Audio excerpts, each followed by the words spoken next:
اور اللہ تعالیٰ کا ایک قانون ہے کہ جب ظالم اپنے آپ کو ہر شے پہ قادر سمجھ لیتا ہے تو پھر اللہ تعالیٰ اسے وہاں سے پکڑتا ہے جہاں سے اس کو گمان بھی نہیں ہوتا۔ السلام علیکم ورحمۃ اللہ وبرکاتہ۔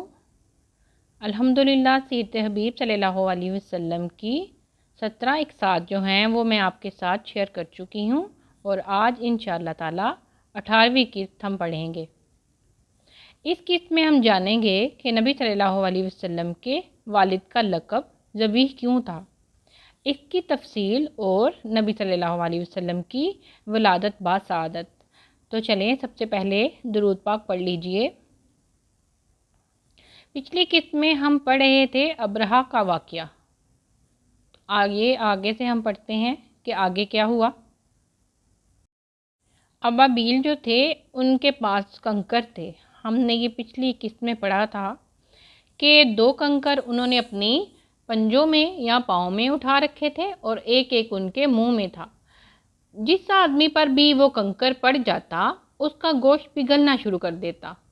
اب وہ پوچھ رہے تھے کہ کوئی شخص انہیں رستہ بتلائے اور وہ شکست خوردہ ہو کر یمن بھاگ جائیں۔ ابرہہ کی فوج کا شکست سے یہ حال ہو گیا، بلکہ ابرہہ خود زخموں سے چور ہو کر صنعا پہنچا اور وہاں جا کر مر گیا۔ اللہ تعالیٰ نے سورہ فیل نازل فرمائی جو اسی واقعے پر مشتمل ہے۔ مختصراً یہ بھی محمد صلی اللہ علیہ وسلم کے صدق محبت کی ایک دلیل ہے۔ اس سے کیا علم ہوا ہے؟ آسمانوں اور زمین کے لشکر کا مالک صرف اللہ رب العزت ہے۔ وہ جہاں سے چاہیں اپنے بندوں کی مدد فرما سکتا ہے۔ اللہ تعالیٰ اہل غزہ کی بھی ایسے ہی مدد فرمائے، آمین۔ اور پتہ ہے کیا؟ اللہ تعالیٰ نے تو مدد فرمانی ہی ہے، لیکن جو حصہ لیں گے ان کا درجہ اور جو کچھ بھی نہ کریں ان کا درجہ برابر تو نہیں ہے نا۔ یعنی جو اس کسی کام میں حصہ لیں گے ظاہری بات ہے ان کا درجہ زیادہ ہوگا، اور جو چپ کر کے بس دیکھتے رہیں گے ان کا درجہ وہ تو نہیں ہو سکتا، وہ برابر تو نہیں ہو سکتے۔ اور اللہ تعالیٰ کا ایک قانون ہے کہ جب ظالم اپنے آپ کو ہر شے پر قادر سمجھ لیتا ہے تو پھر اللہ تعالیٰ اسے وہاں سے پکڑتا ہے جہاں سے اس کو گمان بھی نہیں ہوتا۔ جیسے کہ ابرہہ جو ہے اس پہ کنکر برسائے گئے، ابابیل ایک چھوٹے سے پرندے کے ہاتھوں کنکر برسائے، اور کیا ہوا کہ ان کا گوشت گلنے لگا جہاں سے ان کو گمان بھی نہیں تھا کہ اس طرح بھی ہو سکتا ہے ہمارے ساتھ۔ ظالم سمجھتا ہے اسے کوئی پکڑ نہیں سکتا، لیکن اللہ تعالیٰ اسے ہر طرف سے گھیرے ہوئے ہے۔ عاد اور سمود اور فرعون کی مثالیں ہمارے سامنے ہیں۔ بات صرف اتنی نہیں ہے بلکہ اس کی مثالیں ہم انفرادی طور پر بھی اپنے ارد گرد دیکھ سکتے ہیں۔ چلیے مکہ چلتے ہیں جہاں نبی صلی اللہ علیہ وسلم کی ولادت باسعادت ہوئی ہے۔ مورخین کا خیال ہے، مورخین یعنی کہ لکھنے والے، ان کا خیال ہے کہ یہ 9 یا 12 ربیع الاول کی تاریخ تھی اور دن تھا پیر۔ لیکن ذرا رکیے، تھوڑا وقت کو پیچھے گھما کر جاتے ہیں تو کیا دیکھتے ہیں کہ بطحائے مکہ کے بیت عریق میں عبد المطلب بن ہاشم بن عبد مناف بن قصا نے اپنے لختے جگر کا نکاح وہب بن عبد مناف بن زہرہ بن کلاب بن مرہ بن کعب کی صاحبزادی آمنہ سے کر دیا ہے، جو سیرت میں نہایت پاک دامن اور صورت میں بڑی خشک حلق ہے، یعنی کہ بہت خوبصورت اور بہت ہی پاک دامن۔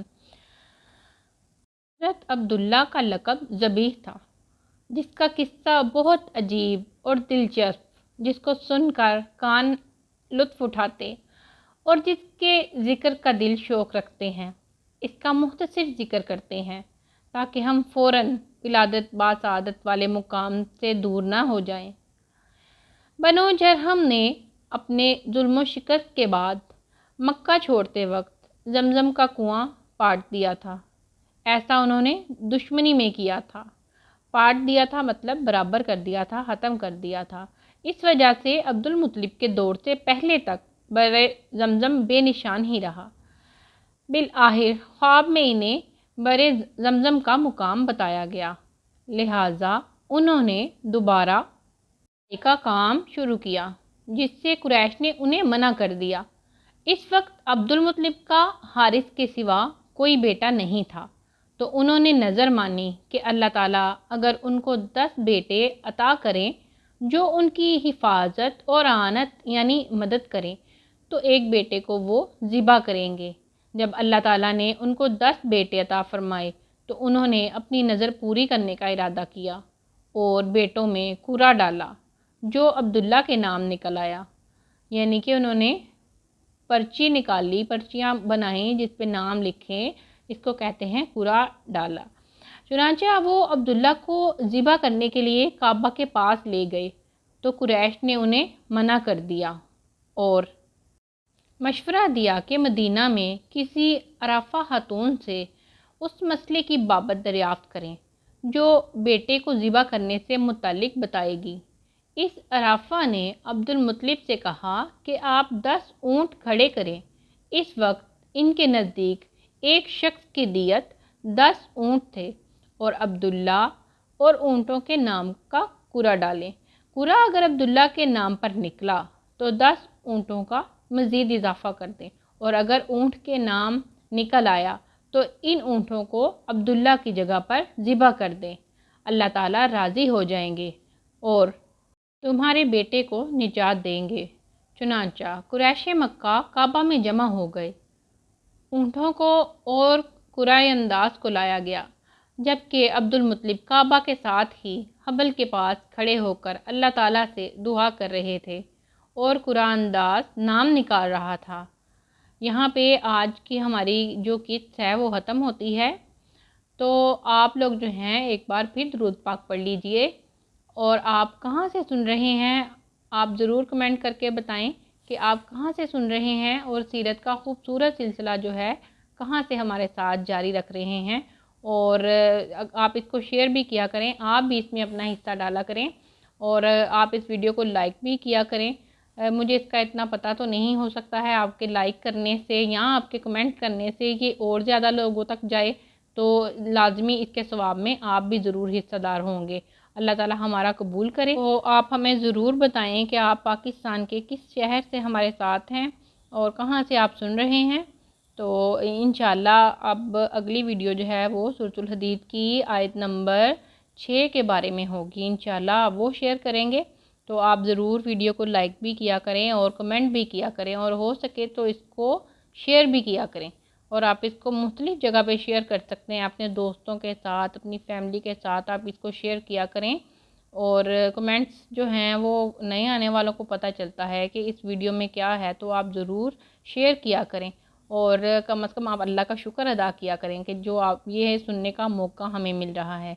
क्योंकि बचपन में हम पढ़ते तो रहे हैं, लेकिन इस तरह आसान और बिल्कुल मुख्तसर आप जो हैं वो हमारे साथ ये सफ़र जारी रखे हुए हैं, जहाँ से हम बिल्कुल मुख्तसर अंदाज में आपको सीरत बता रहे हैं। तो अगर आपने नहीं सुनी तो आप शुरू से सिलसिला ये सुनिएगा, तो इंशाअल्लाह हमारी पूरी कोशिश है कि इसको मुकम्मल करें। और ये मुख्तलिफ़ किताबों से पढ़ के तो आपके लिए मुख्तसर करके बयान की जा रही है। जैसा कि आपको पता है कि आयशा मलिक जो हैं वो मेरी सिस्टर हैं, तो ये उन्होंने आपके लिए मुख्तलिफ़ किताबों से पढ़ के उसका मुताला करके तो इसको मुख्तसर करके वो बयान कर रही हैं। तो मैं जो है वो आपके साथ इसकी ऑडियो शेयर कर रही हूँ। अल्लाह ताला हमें मुकम्मल इसको समझने की और इसको सुनने की और जो भी हमें बातें पता चलती हैं हमें उस पर अमल करने की तौफीक अता फ़रमाए। आमीन। दुरूद पाक पढ़ लीजिए। अस्सलामु अलैकुम वरहमतुल्लाहि वबरकातुहू।